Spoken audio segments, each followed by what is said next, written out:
नमस्कार, MK exam मंथन में आपका स्वागत है। मैं मनोज कुमार। आज हम लोग देखेंगे पर्यावरण एवं सामाजिक अध्ययन के अंतर्गत चट्टान।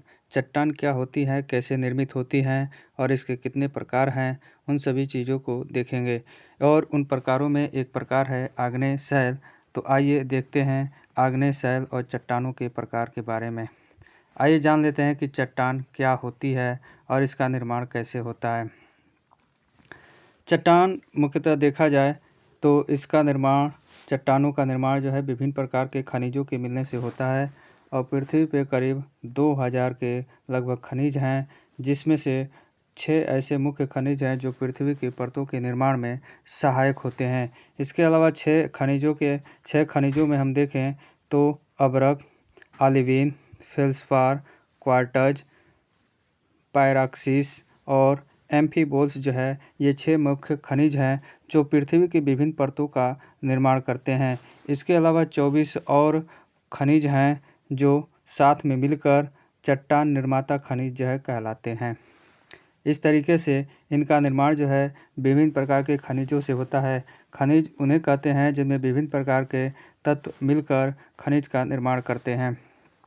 आइए अब देखते हैं खनिज जो है भूपर्टी का निर्माण करते हैं। जो हमारी पृथ्वी की ऊपरी स्तर है, सबसे ऊपरी स्तर भूपर्टी या क्रस्ट, उसका जो है ये निर्माण करते हैं।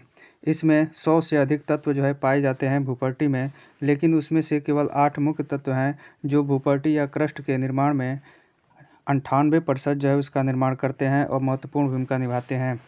जिसमें ऑक्सीजन 46.80%, सिलिकॉन 27.72%, आयरन 5% और एल्युमिनियम 8.13%, वहीं कैल्शियम 3.63%, सोडियम 2.83% और पोटेशियम 2.59%, साथ ही मैग्नीशियम 2.09%। ये सभी 8 तत्व मुख्य रूप से मिलकर पृथ्वी की भूपर्टी का जो है निर्माण करने में महत्वपूर्ण भूमिका निभाते हैं। जबकि इसमें 100 तत्व होते हैं, लेकिन 8 जो है मुख्य होते हैं जो भूपर्टी के निर्माण में 98% जो है सहायक होते हैं। अब आइए देखते हैं इसके प्रकार, शैल या चट्टानों के प्रकार। इसके जो है 3 प्रकार मुख्यतः हैं, जिसमें पहला है जो निर्माण के आधार पे जो है बताए गए हैं कि इनका निर्माण किस तरीके से हुआ है। उन निर्माण के आधार पे चट्टानें जो है 3 प्रकार की बताई गई हैं। आग्नेय चट्टान। आग्नेय चट्टान ऐसी चट्टानें होती हैं जो प्राथमिक चट्टानें भी कहलाती हैं। ये मैग्मा या लावा के ठंडा होने से जो है बनी होती हैं। दूसरा है अवसादी चट्टानें या सेडिमेंट्री रॉक्स या परतदार चट्टानें।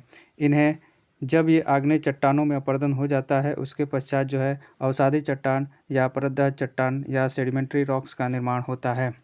वहीं रूपांतरित चट्टानें ऐसी चट्टानें होती हैं जब अवसादी या आग्नेय चट्टानें जो है वह दबाव और ताप के कारण जो है वह दूसरे रूप में परिवर्तित हो जाती है, तो इसे रूपांतरित चट्टानें कहा जाता है। आइए अब इन तीनों को जो है बारी बारी से इनके बारे में देख लेते हैं विस्तार से। तो आइए सबसे पहले देखते हैं आग्नेय चट्टानें। आग्नेय चट्टानों का यहाँ पे एक चित्र आपको दिखा दें। इस चित्र में देखिए यहाँ पे एक मैग्मा जो है, मैग्मा का चैम्बर है जो भूगर्भ में है, पृथ्वी के भूगर्भ में। और जब यह इसके अंदर, पृथ्वी के अंदर ही ये जमता है तो इसे आंतरिक चट्टानें कहते हैं। और यहाँ पर मैग्मा जो है धीरे धीरे जो है ठंडा होता है, जिसके कारण से इसमें जो रवे होते हैं, क्रिस्टल जो होते हैं, वो बड़े होते हैं। वहीं जब ये बाहर की तरफ जो है जमते हैं, धीरे धीरे न जमकर बल्कि तेज़ी से कूलिंग होते हैं, जिसके कारण से इनमें जो रवे या क्रिस्टल होते हैं वह छोटे छोटे बनते हैं। इस तरीके से आग्नेय शैलों का निर्माण जो है देखा जाए तो प्राथमिक रूप में वह ज़मीन के अंदर यानी कि धरातल के अंदर, पृथ्वी के अंदर, और दूसरा जो है पृथ्वी की सतह पर होते हैं। अब आइए देखते हैं आग्नेय शैल। आग्नेय शैल, आग्नेय शब्द जो है लैटिन भाषा का शब्द है। आग्नेय या आग्नेय शैल लैटिन भाषा का शब्द है। यह जो है इग्निस शब्द से बना है। इग्निस शब्द से बना है जिसका अर्थ है अग्नि। अग्नि यानी कि अग्नि से जो है जो लावा होता है वह अग्नि जैसा तप्त होता है और उसी से निर्मित होती है आग्नेय शैलें, इसलिए इसे इग्निस या कहा जाता है। इसका निर्माण जो है कैसे होता है आग्नेय शैलों का, मैग्मा जो पृथ्वी के भूगर्भ में रहता है, जब वह पृथ्वी पे आता है तो वह ठंडा होकर आग्नेय शेल का निर्माण करता है, या पृथ्वी के अंदर ही विभिन्न परतों में जगह जगह इकट्ठा होकर ठंडा हो जाता है तो भी आग्नेय शेल का निर्माण करता है। इसमें जब पृथ्वी के अंदर मैग्मा रहता है, यानी कि जो पिघलित अवस्था में पदार्थ रहता है, जब भूगर्भ में रहता है तो उसे मैग्मा कहते हैं, लेकिन जब वह धरातल पे आ जाता है तो उसे लावा कहते हैं, और जब वह ठंडा होकर ठोस हो जाता है तब इससे आग्नेय शेल का निर्माण होता है। आग्नेय शेल जो है सर्वप्रथम पृथ्वी पे निर्मित होने वाली शैलें हैं, इसलिए इन्हें प्राथमिक शेल भी कहा जाता है। प्राथमिक शेल भी कहा जाता है। अब आइए देखते हैं वर्गीकरण के आधार पे प्राथमिक शैलें जो है कितनी प्रकार की होती हैं। एक चीज़ यहाँ पे देख लें कि आग्नेय शैलें जो है संपूर्ण जो पृथ्वी में परतें हैं या स्तर हैं, उनमें जो है 95% जो है आग्नेय शेल की हिस्सेदारी होती है, या पृथ्वी के निर्माण में आग्नेय शेल जो है 95% जो है होता है।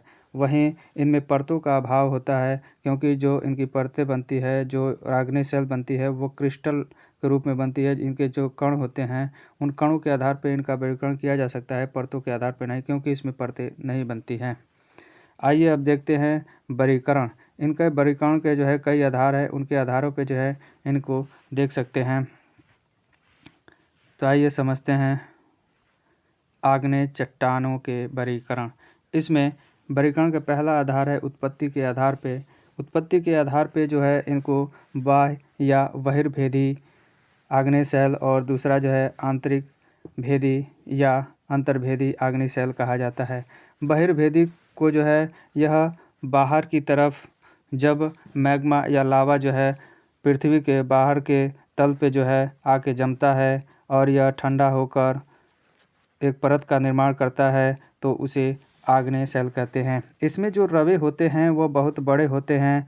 इसका उदाहरण जो है ग्रेबो बेसाल्ट इसके उदाहरण है। इसके अन्य नाम के रूप में ज्वालामुखी शेल इसे कहते हैं। क्यों कहते हैं? क्योंकि ज्वालामुखी उद्गार के समय जो है लावा व पृथ्वी के धरातल पे या स्तर पे आ जाता है, जिसके कारण से इस परत का निर्माण होता है। इस कारण से इसे ज्वालामुखी शेल कहते हैं। इसमें जो है क्षरण होता है, और क्षरण होने के कारण यानी आग्नेय शेल में क्षरण होता है, और क्षरण के विभिन्न कारक हैं। उन कारकों के द्वारा जब ये क्षरण होती है तो इससे काली मिट्टी और रेगूर मिट्टी का जो है निर्माण होता है। इस तरीके से यह जो है बाह्य या बहिर्भेदी आग्नेय शेल हुई। अब आइए देखते हैं स्थिति संरचना के आधार पे इन्हें जो है आंतरिक या अंतर्भेदी शेल आग्नेय शेल है, उसको स्थिति संरचना के आधार पे दो भागों में बांटा गया है। इसमें पहला है पाताली और दूसरा है मध्यवर्ती आग्नेय शेल। इस पाताली में यानी कि नाम से यह स्पष्ट है कि यह पाताल में रहती है। इसका निर्माण जो है अधिक गहराई में होता है, और अधिक गहराई में होने के कारण इसमें क्रिस्टल या रवे जो है ज़्यादा बड़े बनते हैं, क्योंकि इसमें जो शेल का या मैग्मा जो होता है, लावा जो होता है, वह धीरे धीरे ठंडा होता है। इसके कारण से इसमें रवे बड़े बनते हैं। इसका उदाहरण जो है ग्रेनाइट और डोलाराइट जो है इसके मुख्य उदाहरण हैं। वहीं इसके दूसरे प्रकार की बात करें, जिसमें मध्यवर्ती या हाइपाबाइसल जो है, इसका निर्माण जो है लावा का दरारों छिद्रों नाली में जब जमा हो जाते हैं तो इसके कारण से इन मध्यवर्ती परतों का शैलों का निर्माण होता है। मैग्मा निकल रहा है, मैग्मा निकलने के पश्चात कहीं पे दरार कमज़ोर मिलती है या जगह मिलती है तो इसमें लावा जो है जमा होता है और धीरे धीरे ठंडा हो जाता है, जिसके कारण से मध्यवर्ती आग्नेय शैलों का निर्माण होता है। इस प्रकार की शैलों में इनके प्रमुख उदाहरण हैं बैथोलिथ है, लोकोलिथ है, फाल्कोलिथ है, लोपोलिथ है, सील है और डाइक है। ये मध्यवर्ती उदाहरण हैं, मध्यवर्ती शैल के जो है मुख्य उदाहरण हैं। इसके बाद से एक और अगला प्रकार है जो रासायनिक गुण के आधार पे आग्नेय शैलों को जो है विभाजित किया गया है। इसमें है अम्लीय और क्षारीय। अम्लीय और क्षारीयता के आधार पे आग्नेय शैलों को दो भागों में बांटा गया है, अम्लीय आग्नेय शैल और क्षारीय आग्नेय शैल। अम्लीय आग्नेय शैल में जो है सिलिकॉन की मात्रा जो है अधिक होती है। 65% तक, और जब 65% होती है जिसके कारण से इसकी जो सेल बनती है इससे वह कठोर और मजबूत होती है। इसके उदाहरण जो है ग्रेनाइट है। वहीं क्षारीय में यानी क्षारीयता अधिक होती है और उसमें सिलिकॉन की मात्रा जो है 55% होती है, और ये अम्लीय आग्नेय सेल की अपेक्षा कमज़ोर होता है। इसमें लोहा और मैग्नीशियम की जो है अधिकता पाई जाती है। इसके उदाहरण हैं ग्रेब्रो, बेसाल्ट, डोलेराइट, इसके जो है प्रमुख उदाहरण है। इस तरीके से हम देखें पूरी ये आग्नेय सेल जो है वर्गीकरण के आधार इनको देखा जाए तो उत्पत्ति के आधार पे और रासायनिक गुण के आधार पे जो है इनको विभाजित किया गया है। उत्पत्ति के आधार पे बाह्य या बहिर्भेदी आग्नेय सेल और आंतरिक या अंतर्भेदी आग्नेय सेल होती हैं। आंतरिक या अंतर्भेदी आग्नेय सेल को दो भागों में विभाजित किया है, मध्यवर्ती आग्नेय सेल और पाताली आग्नेय सेल। वही रासायनिक गुण के आधार पे अम्लीय और क्षारीय आग्नेय सेल में जो है विभाजित किया गया है। उम्मीद है यह स्पष्ट रूप से आपको समझ में आया होगा। आइए अब देखते हैं मैग्मा और लावा में क्या अंतर होता है। मैग्मा और लावा में क्या अंतर होता है इसमें हम देख लेते हैं। मैग्मा पृथ्वी के भीतर जो है पिघला हुआ जो गर्म भाग होता है वह उसे मैग्मा कहते हैं। पृथ्वी के भीतरी भाग में पिघले हुए गर्म घोल को हम मैग्मा कहते हैं, लेकिन जब उद्भेदन होता है यानी कि अंदर से जो है मैग्मा बाहर आने लगता है या ज्वालामुखी विस्फोट होता है, उसके कारण से उसे उद्भेदन कहते हैं। उद्भेदन के कारण मैग्मा धरातल के बाहर आकर ठंडा तथा ठोस रूप धारण कर लेता है, तब उसे लावा कहते हैं। इसके दूसरे प्रकार में देखें क्या अंतर है। इसमें जल, मैग्मा में जल व अन्य गैसें जो है मिली होती हैं, जबकि वहीं पे इसमें जल व गैसों के अंश जो है नहीं होते हैं लावा में।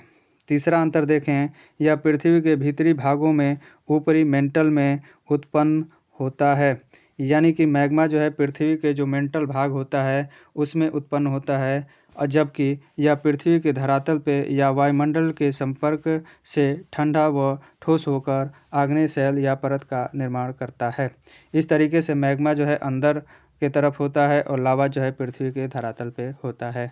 अब आइए देखते हैं अम्लीय चट्टानों और क्षारीय चट्टानों के बीच में अंतर क्या है। अम्लीय चट्टान ऐसी चट्टानें होती हैं जिनमें 60% से अधिक सिलिकॉन की मात्रा होती है, वहीं क्षारीय चट्टानों में सिलिकॉन की मात्रा जो है 60% से कम होती है। दूसरा अंतर देखें, यह चट्टान यानी अम्लीय चट्टानें जो है हल्के रंग की होती है, वहीं क्षारीय चट्टानें गहरे रंग की जो है होती हैं। अगला इसमें अंतर है, ये चट्टानें हल्की होती हैं तथा इनका घनत्व 2.75 होता है, वहीं यहाँ पे क्षारीय चट्टानों का घनत्व जो है 3 होता है, यानी कि अम्लीय चट्टानों की अपेक्षा क्षारीय चट्टानों का घनत्व ज़्यादा होता है क्योंकि इसमें आयरन और मैग्नीशियम की मात्रा अधिक होती है। वहीं ग्रेनाइट इसका जो है प्रमुख उदाहरण है अम्लीय चट्टान का, और बेसाल्ट जो है क्षारीय चट्टानों का प्रमुख उदाहरण है। इस तरीके से यह वीडियो जो है आप लोगों को स्पष्ट रूप से समझ में आया होगा जो इसमें कंटेंट बताया गया है। तो यहीं पे मेरा वीडियो समाप्त होता है। मेरे वीडियो को लाइक कर दीजिए, शेयर कर दीजिए और मेरे चैनल को सब्सक्राइब कर दीजिए। नमस्कार।